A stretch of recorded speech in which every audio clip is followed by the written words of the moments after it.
gonna zoom. Hello, hello. Hello guys, hi. Let me make sure we're in camera here. That's gonna work. I'm gonna zoom out a little on this one.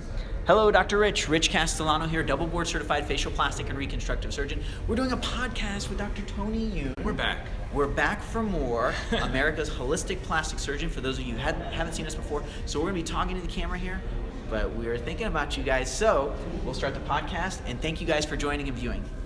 All right.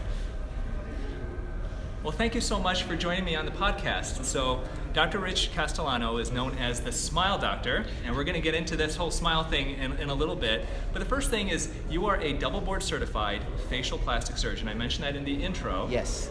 Tell me about your training and what your practice is like, the types of things that you do and things that you treat. Absolutely. Well, first, thank you for having me on. I'm a big fan of the podcast, and I love what you're doing. Big mentor and role model to me, so thank you so much. Oh, and I need to say, real quick before we keep going, we are currently in Las Vegas. That's why this is a little bit different than what you're normally seeing in our podcast. That's We're at right. Vegas Cosmetic Surgery.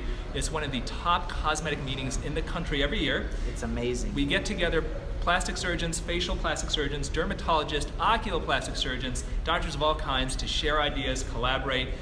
This is the only time I get to see this guy every year. I know, but we see each other virtually, Yes. emails and things, but this is the real thing. Yeah, the real deal. Okay, so let's tell me about your background and your practice. So I did my training as a head and neck surgeon, and in head and neck surgery, we just focus on everything in the head and then I specialize and focus only on facial plastic and reconstructive surgery. So I really don't do other things. So I do facelifts in my office, and in my office we focus mostly on local anesthesia. So fillers for the face, facelifts. Now as far as plastic surgery goes, I get patients, they ask me for breast and tummy tuck and things like that. And I tell them that when you do the facelift, if you pull really, really tight, sometimes you get a little tightening down here, but not that much. So then I send them to my friend, and that can take care of those things. So I don't do breast, I don't do tummy, I focus. Now you say that to the patient, and then do any of them actually believe that? They pretty much just smile and laugh. They get they get it. Yeah. If they don't, I let them in on the joke. Now you're going to hear some background noises here as people are walking through the hall. We're at the Bellagio Hotel. If you're watching the video podcast, you can see the beautiful surroundings here. It is so beautiful here. If you're listening, feel free to check out the video podcast to see kind of what it's like here in Vegas Cosmetic Surgery. So and we've already both won thousands of dollars out in the casinos, and now we're back to do the interview. So we're on a hot streak here. So so you're a facial plastic surgeon. Taught that you do basically the neck up. Yes. And so you're a specialist in that. Can you tell me one thing that I've heard a lot about you is your consultation? Yes. Now, a consultation is the first time that you meet with a plastic surgeon to talk about your issues, and typically people say, my office, on the list it'll say the name and let's say tummy tuck, or the name facelift. Your consultation is very different. Right. Tell me about it. So how we do a consultation, the most important decision you're going to make is who is taking care of you. Because a lot of people know how to do these treatments. A lot of people know how to do facelifts, they know how to do breast dogs, they know how to do tummy tucks, but that does not mean that they're an expert at it. So how do we do things differently? What I have found for facial appearance, I give people, you got to break it down and keep it simple. There's 4 categories you're going to hit face. If we sag, then we tighten. If we lose volume, we're going to plump. Keep it simple. If we get sun damage, wrinkles, and sunspots to the skin, you polish and repair the skin. But there's a 4th category, and it outshines everything else. Okay, so listen carefully, because this is that 4th category that maybe you haven't heard about before. It's our behavior. None of my treatments look as good as Mother Nature's free facelift. Now, I look in the mirror with patients together. We look in the mirror, and I have them smile. We smile together, and I say, look, doesn't that look good? And they'll laugh a little bit. It's a little silly, but that's our model. When you smile, it plumps the cheeks. That shows what you want. It gives a little tightening here. It softens the wrinkles like a little natural Botox. Now, what I've found when I do my consultations, you can identify very quickly when people have a negative self-image. They'll come in. I've had a patient come in and say, oh my gosh, my face, it looks like a dog's rear end. And I'm like, oh, wait a minute. So we have some standards, like you can't beat up on yourself too much in the consult. If a patient really beats up on themselves in the consultation, before you even do a treatment, they are gonna beat up on themselves afterwards. They're not gonna be happy. So we gotta set the stage. So in my consultation, first of all, I diagnose. if someone is too hard on themselves. And I have language that I use to help them step off the ledge and be a little more realistic. And if they can't stop their self-abusive behavior, they're not a good candidate. So that's something that I focus on. When I finish a consultation, patients are so grateful that I'm just being real with them, and we tell them their assets, their strong points, we celebrate their smile, and we're already best friends through the consult, even if I haven't done anything. Yeah. And I've had people come to me writing such nice thank you letters, say thank you, your perspective was so powerful. That's all in the consultation, and you can tell by how hard people are on themselves, and that directly relates to how much or how little we smile. I know we're going to get into that, but when we beat up on ourselves, we don't smile a lot, and we don't look as good. And that's one thing that I like about you, is that there are so many plastic surgeons, and I see patients all the time who will come to see me and they'll say, look, I went to see this plastic surgeon, and really all it was I just wanted a little wrinkle filled or something, and they said, well, you need a facelift, you need your nose done, you need a chin implant, and people end up leaving these consultations feeling terrible about themselves. Right. I mean, and that's one thing that I've always for myself said from when I started, is I don't want anybody leaving my office feeling worse about themselves than when they walked in. And that's one reason why I really like the message that you're giving. Thank you. My daughter's 14, and I made a promise to myself that I would not say anything to my patients that I won't say to my 14-year-old daughter. Wow. What do we say to our kids? You're beautiful. I love you. I'm proud of you. People come in, and everybody's going to have imperfections, so that's okay to have the imperfections, but when you smile, you look better. And a lot of people say, I don't look that good when I smile, or I don't take good pictures.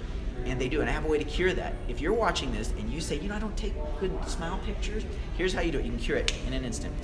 When you're going to take a picture again, you look right in the camera, you put your best smile on your face, and you say in your mind, or you say it out loud, you say, I don't give a damn what people think about me.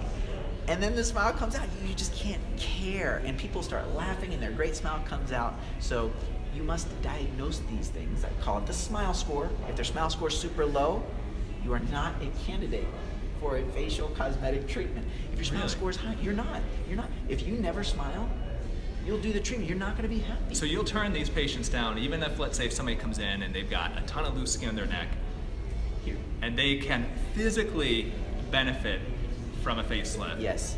So if they can physically benefit, but if I can't get them to show me that they're excited about the plan, if they're just a robot and a tool and they say, do this, I want you to do this, I don't do that. Yeah.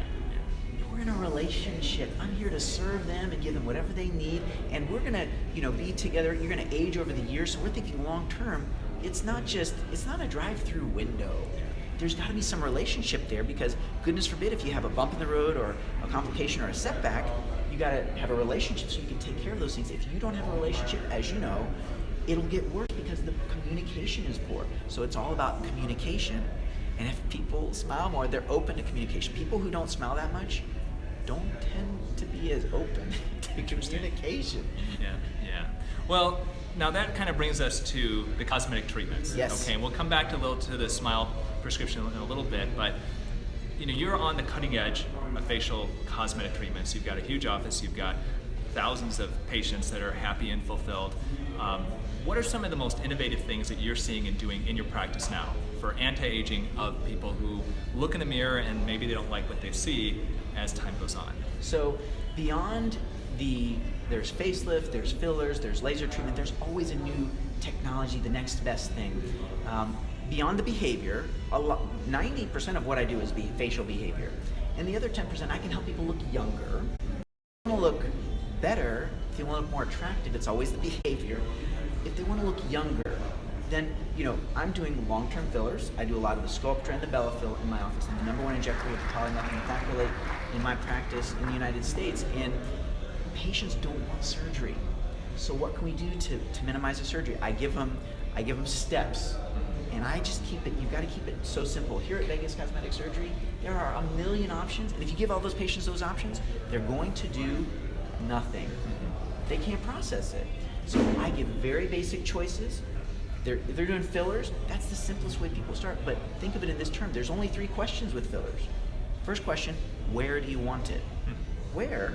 Some have specific areas, some do full face. Second question, which filler? Short term, long term? Third question, how much of that filler? And let them know it's always better to come back another day and do more. That's better than going too far. So you talk about short-term and long-term. Why would anybody want a short-term filler, and how long does a short-term filler last? What do you mean by a short-term filler? Well, so when you talk about short-term fillers, the number one reason that people will not do a cosmetic treatment, they do not want to look unnatural. Yes. If they're worried they're going to look unnatural, they will not do it. They have a big fear, not a little fear. It's huge. So some people, they start out, they stick your toe in the water. You do a short-term filler, you can do hyaluronic acid, may last 6 months to a year. You can do calcium hydroxylapatite, Radiesse, not reversible, but it lasts 6 months to a year and a half, some people say. Some people just want to get a feel for it and make sure that they don't look freakish. And then when they're ready for more filler, then they can come back and do more. The most expensive filler is the temporary. You have to keep doing it, replacing it. And some patients are happy, they'll spend $1,000 or $4,000 every year on the temporary, and that's what they want. But once you do fillers long enough, most patients will start to say the same thing. They say, don't you have something that lasts longer? And we do. So I just give them the choice. I don't push it on them. I say, here's what you can do. You tell me what you're looking for. So I know you're a huge proponent of Bellafill. You're one of the practitioners that use it most throughout the whole United States. I don't use Bellafill. I'm concerned about potential risks of it. Yes. What are you seeing in your practice? One thing that I have, and if you've been watching my show, if you've been following me on Facebook, I'm not in general a proponent of permanent fillers, but you are, and I respect you highly.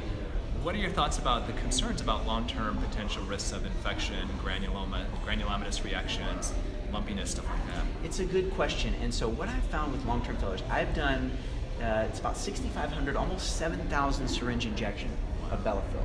Yeah. I've done this, it's about 7 years now. And so I've seen patients over time. Now, I think when you're going to do long-term fillers, you need to make sure you're very confident in your filler skills. And you need to go slowly, right? Now, what do I tell patients? This is what I tell every patient that does filler. What are the risks? Risk of undercorrecting. If you undercorrect, you can always come back and put more in. Risk of overcorrecting, I tell them, I'm not going to overcorrect you. But if you do overcorrect, you can fill the areas around and even things out. But that's why you want to go slowly. You want to get them on this. You may be happy at one treatment. You may not be happy until you do a second, or you may not be happy until you do a third. But the pre-frame and the consultation sets the stage for them to have a great result and be happy. And then I say, look, risk of lump or bump formation with the fillers. Most people feel the fillers. It's uncommon, but it's treatable if it happens. Most feel that filler and they say, I know it's there, but I don't feel it. Some say, well, I do feel something, but I don't see it, it doesn't bother me, I leave it alone. And I tell them, I say, rarely do I make an incision to take a nodule out. Now in my practice, when I first started, and I think I probably should have done a little less. Yeah. I had patients that had nodules, and I've excised some nodules, and I have a couple patients that had a persistent nodule. But over the past 4 years, I've not excised any nodules because I use small amounts over a large area. There's a medicine that can dissolve away a nodule. It's a buildup of collagen. It's called 5-fluorouracil, and it works very well. First of all, if you get a nodule, you massage it and get it to soften away. That usually takes care of it. But if it doesn't, you can do little injection treatments, and that handles it. When you talk about infection and other long-term granuloma, I've not seen that something pop up long-term. If it's going to happen, it'll happen within the first 1 to 3 months. And so I tell patients about this. Now, there are some patients that will say, I don't feel comfortable with a long-term filler. I say, don't do it. Today people are doing all kinds of body modification, all types of different implants, tattoos, piercings, and people come in and they want volume that's long-term. I say, you choose, here are the risks and benefits, you let me know. If something comes up, I'll take care of you.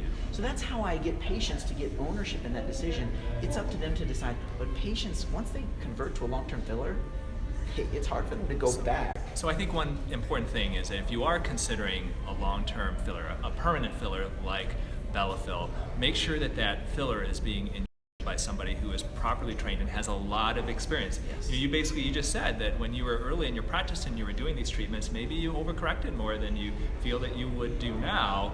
And so I guess that's something that I would encourage you, if you're listening or watching and you're saying, and I've had actually a lot of questions on Bellafill on my Facebook Live broadcasts. I'm honest, for me in my practice, we use hyaluronic acid fillers and we use Sculptra, and that's it. But that's me. So if you are going to consider Bellafill, which is FDA approved for acne scarring and for nasolabial folds, and deep has a wrinkles. 5-year indication. It's the longest studied filler. Just make sure that you see a reputable, board-certified facial plastic surgeon, or dermatologist who has a lot of experience with it. Super important. Okay, so you do a lot of surgery too. Yes. I've seen you're on Periscope, you're on Facebook Live, you're on YouTube Live, doing your facelifts. The patients are awake. Yes. Tell me how that works. So what is a patient's experience if they come in and they've got a lot of loose skin and say, I want a facelift, from walking in for the surgery, how does that experience go for them for this wide awake facelift that you do? Yes, so when a patient wants to do a facelift procedure, and we're going to do this on live video, patients have the option to do it with total privacy. If they don't want to be on video, then we don't do it, all right? But patients like the idea of being a part of the teaching. So when I do my facelifts, I give them relaxing medicine. It's like they had a few cocktails. So some patients can talk to you and have a full conversation. Some patients, they don't remember anything. So I tell patients it's an office-based procedure. It'll take me anywhere from 1 or 2 hours to do a lift, maybe 3 if they're doing eyes or adding other things. But that's all I focus on. I've done 3,500 facelifts under local anesthesia. And so we get right to it, and as I say, always fast but never hurry. And so what I found with live video, it's so powerful because people are so curious. And I love doing facelifts. I love teaching. The root word of doctor is docere, to teach, and we are teachers. So when we're on our training, what did? We looked over the shoulders of the attending while they're operating, and we're learning and asking questions. And now you can do the same thing through your cell phone, through your AT&T or your Verizon plan. I got it right here. This has a global audience now. Patients love to be a part of it. Some of them will watch their own surgery. And sometimes they have family members watch. So I had one patient, I was doing a facelift for her. And then someone came in and said, oh, hi, Mom. And we read out the comments. So I project the comments on the wall. I have a projector. So there's like a big Jumbotron on our wall. So they're actually watching these comments as you are operating on them show up. They can see them sometimes. Sometimes they can, sometimes they can't. Usually the patient doesn't know what's going on. Usually the patient's numbed up. They can't tell what I'm doing. They know I'm there. The beauty of doing live video when you're doing a procedure, patients love to hear you talking. They know when your voice is calm and you're talking that everything's okay.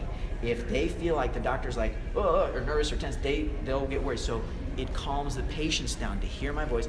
Patients will come to me saying, I saw you on live video. It made me feel so comfortable how you took great care of them. And so this patient came in and the comment came through that she says, oh, hi, Mom.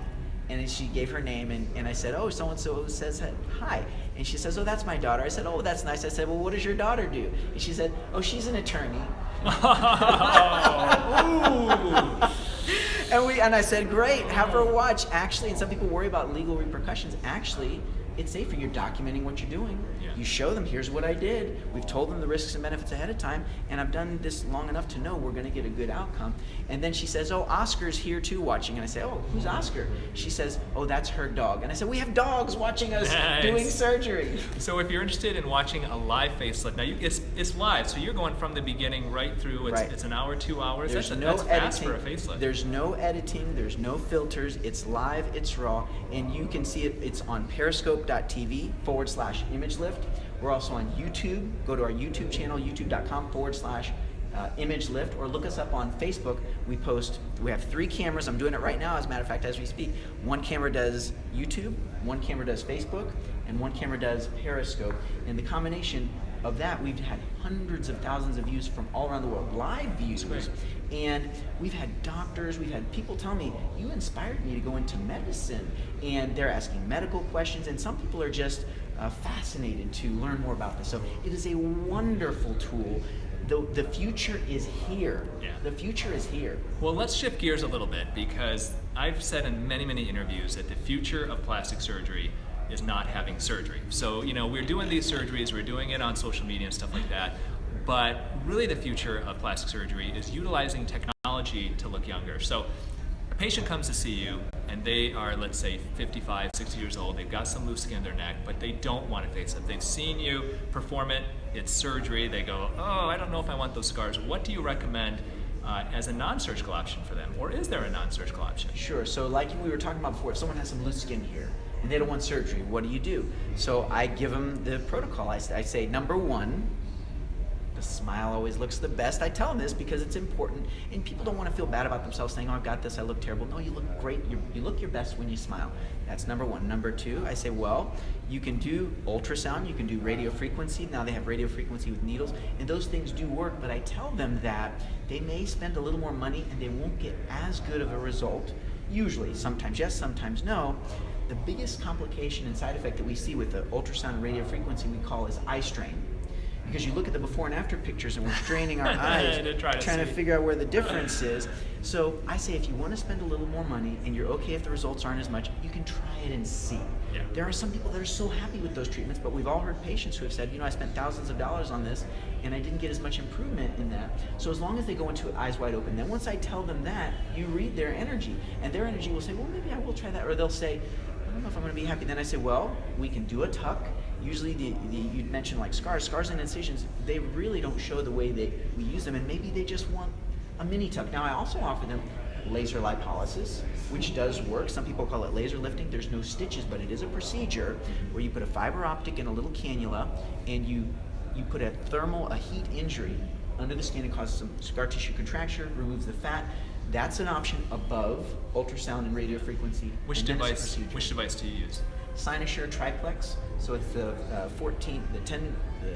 1044, 1320, and 1440. It's like the smart lipo. Right, exactly. Yeah. And so 20, 30 minutes, and there's no physical downtime, but there's swelling. Yeah, and for those of you who are watching, I don't do laser liposuction, but my understanding of these, and I've looked at them before, I've had them before, is Cynosure, the smart lipo, that's the way to go, because they have the most safeguards in it. The worry with laser liposuction and any of these treatments where you're heating up the deep skin is burns. And I do believe that Cynosure has some of the best safety mechanisms in place to get the temperature of the skin to a high enough temperature that you can contract that skin and tighten it, but not create a burn. So definitely looking for that. It's a great technology. I've got a couple of those machines, and we use it a lot. And I will use that in combination with facelifts, just to try and give a little extra. So it's a great technology. So smile is first if they have to lose skin.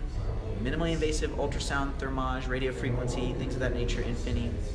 Laser lipolysis. Then a tuck, where sometimes you can just pinch some skin out directly. Mini tuck, or the bigger lift, which I call my ImageLift, but that's still not a full traditional facelift. And I tell patients, it's not going to be perfect. And I tell them, by the way, I say, you know what? If you have too high standards, that's actually risky. Because you want to choose a treatment that goes too far, or you'll get a good result and you won't enjoy it because your standards are too high. So perfection in plastic surgery is bad. We're all perfectionists on some level, but when it comes to plastic surgery, we look so good anyways when we're smiling. Look how good we look. It looks good here, and if we want to look a little younger, then we got some tightening technologies, fillers, and if you want to look younger than the cosmetic treatments can achieve, you just have to act immature. Well, let's show your book. His book is called The Smile Prescription. Can you just tell us what the book is about? And I mean, we've covered some of it already today, but this is a great book. I've read it myself. Tell me why you wrote the book and what people can get from reading it.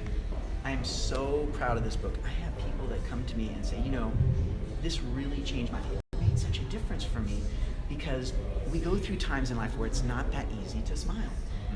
And whether we grow up in a family that doesn't smile that much, or maybe we grow up in a family that does smile a lot, but we feel like we lose it, the power of smile determines our happiness. It determines people treat us differently based on our appearances. I don't make these rules up. They treat us differently based on how young or how old we are, based on how fit or not fit we are, and people treat us differently based on how much or how little we smile. So now, because we love to be overachievers, I'm a smile overachiever. I can't stop smiling. My wife and kids are like, enough with the smile talk. But they're all great smilers. But people treat me so well. I get to spend time with some of these amazing people because I smile a lot, or I get other people to smile, or I take selfies all the time and they say, you take such great pictures. It's around the power of smile. And I discovered if I really wanted happy patients, they need to smile more, and I give my patients smile therapy. What is exactly a smile therapy? Smile therapy. Look, we're going to do this right now. Look in the camera right here. Put a big smile on your face and say, hey, look at that guy. You're looking good. Huh? Look at that, huh? Laughter is smile therapy, but we feel socially there's a lot of areas that you should not be smiling. Almost every situation you should be smiling. Why should you be smiling? Because you get to spend time with amazing people, because we're alive, because we're not in the hospital. It's easy to forget those things. So this is a reminder. And I have doctors coming to me saying, you know, I've been practicing for 20 years. I needed to hear this message. Patients do not trust you if they don't think that you care. And if you go, I call it the smile score. 0 to 10. Some people, they smile all the time. They're high smilers. Some people, they don't smile. When we see the average doctor, 0 to 10, how do most people rate that doctor's smile score? There are some, most of them are 2, 3, 4 range. But what smile score do we want for the best customer service and the best patient experience? We want it to be high. It's so high, it's so simple to do, and it means so much to the patient. It means so much, and what a gift and an honor it is that we are physicians, that we can impart our knowledge on people and truly change people's lives. That's plenty to make you smile right there. So sometimes we just need a reminder. It's not easy being human, but this is a reminder, a wake-up call. Hey, smile more. You're alive. It could be worse. If you're in the hospital, well, could be worse. It could be worse. But just find something to smile about. And you know, there are studies that do show that the actual act of smiling can improve your mood. Just by doing that, it's fascinating. Botox also can improve your mood as well. Someday we'll get into that whole discussion. Absolutely. Now, his name is Dr. Rich Castellano. He's a double board certified facial plastic surgeon, and you're practicing in Florida. Tampa, Florida, and in the Villages, Florida. Okay, and his website is ImageLift.com. Yes. He's also very active on Facebook, on Periscope, on YouTube. So check him out if you do want to see live surgery, live face of surgery from the beginning to the end. Definitely worth checking out. Thank you so much for coming on the show. Thank you for having me. It's a pleasure. We're on Amazon.com. We're also on Audible.com. And I love your podcast. I'm looking forward to the future. I'm looking forward to seeing this one out there. And thank you for the opportunity for us to help other people to smile more. Thank you. Well, I'm Dr. Anthony Youn, America's holistic plastic surgeon. This is the Holistic Plastic Surgery Show. We'll see you next time. Very good. And we're done. And that's a wrap. Perfect. Thanks, guys, for tuning in. Hello, hello. Thank you. Let's see, we had Delane Terrell. Bye-bye. Hello, Panda Rush. Good to see you, Panda Rush. It's been a while.